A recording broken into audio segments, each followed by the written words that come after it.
Hi friends, welcome to AH times. Friends, ఈరోజు మీ అందరికీ ఈ వీడియోలో ఇప్పుడే వచ్చినటువంటి ఒక ఫ్లాష్ ఇన్ఫర్మేషన్ అప్డేట్ గురించి చెప్పడానికే ఈ యొక్క వీడియోని అయితే చేయడం అయితే జరుగుతుందండి.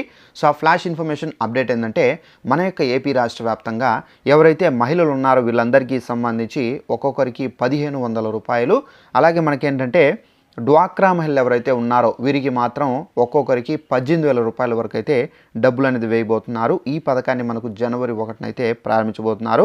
అయితే ఈ 1500 రూపాయలు పొందాలంటే తప్పనిసరిగా ఇవి ఉన్నవారికి మాత్రమే, ఈ ప్రూఫ్స్ ఉన్నవారికి మాత్రమే అయితే వేస్తారు. వీరందరికీ మాత్రం డబ్బులు అనేవి రావు. ఎవరెవరికి వేస్తారు, ఎవరెవరికి వేరు, పూర్తి వివరాలు తెలియజేస్తాను.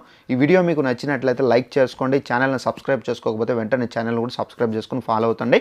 ఇక ఆ వివరాలు అనేది తెలుసుకుందాము. మన యొక్క ఏపీ రాష్ట్ర వ్యాప్తంగా సీఎం చంద్రబాబు నాయుడు గారు అధికారంలోకి రాకముందు ఏంటంటే మనకు సూపర్ 6 మేనిఫెస్టోని అయితే రూపొందించి తీసుకొని వచ్చారండి. అయితే ఈ మేనిఫెస్టోలో మనకు ఆడబిడ్డ నిధి అనే పథకాన్ని కూడా అయితే తీసుకొచ్చారు. ఈ ఆడబిడ్డ నిధి అనే పథకం పేరు పెట్టి మనకేంటంటే ఏపీలో మహిళలు ఎవరైతే ఉన్నారో, అనగా 18 సంవత్సరాల నుండి 59 సంవత్సరాల లోపల వయసు ఎవరైతే కలిగి ఉన్నారో వీళ్ళందరికీ ఒక్కొక్క మహిళకు 1500 రూపాయల చొప్పున అయితే ప్రతి నెల అయితే వేయబోతున్నారండి. అయితే డ్వాక్రా మహిళలు కూడా ఇందులో అయితే మనకు అప్లై చేసుకునే అవకాశాన్ని అయితే కల్పించారండి ఏపీ ప్రభుత్వము. అయితే డ్వాక్రా మహిళలు అప్లై చేసుకుంటే కనుక నెలకు 1500 రూపాయలు మనం టాలీ చేసుకుంటే ఒక సంవత్సరానికి 12 నెలలు కాబట్టి, సో మనకు 1500 రూపాయలు 2x12 వేసుకున్నా కానీ మనకు ఈజీగా 18,000 రూపాయల వరకు అయితే వాళ్ళకు కూడా డబ్బులు అయితే వస్తాయండి. అయితే ఈ పథకానికి సంబంధించి మీరు అప్లై చేసుకోవాలంటే తప్పనిసరిగా మీ యొక్క రేషన్ కార్డు ఉండాలి, ఆధార్ కార్డు ఉండాలి, అలాగే మీ దగ్గర పాస్పోర్ట్ సైజ్ ఫొటోస్ ఉండాలి, next date of birth certificate అనేది ఉండాలి, నెక్స్ట్ ఇన్కమ్ ట్యాక్స్ సర్టిఫికేట్స్ అనేది ఉండాలి, అలాగే మనకి ఏంటంటే బ్యాంక్ అకౌంట్ కూడా కంపల్సరీగా అయితే కలిగి ఉండాలండి. అలాగే మనకి ఏంటంటే ఈ ప్రూఫ్స్ ఉన్నవారికి మాత్రమే. అయితే ఇక ఇలాంటి మహిళలకు మాత్రం ఈ డబ్బులు అనేవి రావండి. ఎవరైతే ఆంధ్రప్రదేశ్లో మనకు జన్మించకుండా వేరే రాష్ట్రాల నుండి వచ్చి సో మనకు వృత్తిరీత్యా ఇక్కడైతే నివసిస్తున్నారో వారికి మాత్రం అయితే ఈ 1500 రూపాయలు అయితే రావు. సో తప్పనిసరిగా ఇక్కడ ఉన్నట్లుగా రేషన్ కార్డు అనేది కంపల్సరీగా అయితే ఉంటేనే వారికి 1500 రూపాయలకి సంబంధించిన స్కీమ్ అనేది వర్తిస్తుంది.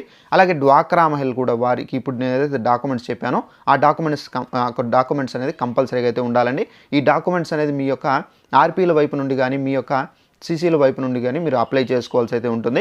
అయితే ఈ పథకాన్ని మనకు ఎప్పుడు ప్రారంభిస్తారని చెప్పేసి చాలామందికి అయితే ఒక టెన్షన్ అయితే ఉందండి. ఈ పథకానికి సంబంధించి మనకి ఏంటంటే కొత్త సంవత్సరంలో ప్రారంభించే యోచనలో అయితే ప్రభుత్వం ఉన్నట్టుగా అయితే మనకైతే తెలుస్తుంది. అయితే మనం చూసుకున్నట్లయితే మనకు క్యాబినెట్ మీటింగ్ అనేది మనకు ఈ నెలలో చేస్తారు కాబట్టి ఈ నెలలో ఈ పథకానికి సంబంధించి మనకేంటంటే ఎప్పుడు వచ్చే సంవత్సరం అయితే అనగా మనకు జనవరిలో ఏ డేట్న మనకు ప్రారంభించబోతున్నారు ఏంటనేది మనకు క్లారిటీ అయితే ఇస్తారు ప్రభుత్వము. ఈ పథకానికి సంబంధించి 18 సంవత్సరాల నుండి 59 సంవత్సరాల లోపల వయసు కలిగి ఉన్న ప్రతి ఒక్క మహిళ అర్హులేనండి. సో ఈ పథకానికి సంబంధించి డ్వాక్రా మహిళలు కూడా 18,000 వేస్తారు కాబట్టి సో డ్వాక్రా మహిళలు మళ్ళీ తిరిగి కట్టాల్సిన అవసరం అయితే లేదండి. ప్రభుత్వం ఇస్తున్నటువంటి ఒక కానుకండి ఇది. సో ఇదండి మనకు ఉన్నటువంటి ఇన్ఫర్మేషన్. ఈ వీడియో నచ్చినట్లయితే లైక్ చేసుకుని మన ఛానల్ సబ్స్క్రైబ్ చేసుకుని ఫాలో అవుతానండి. Thanks for watching this video. All the best.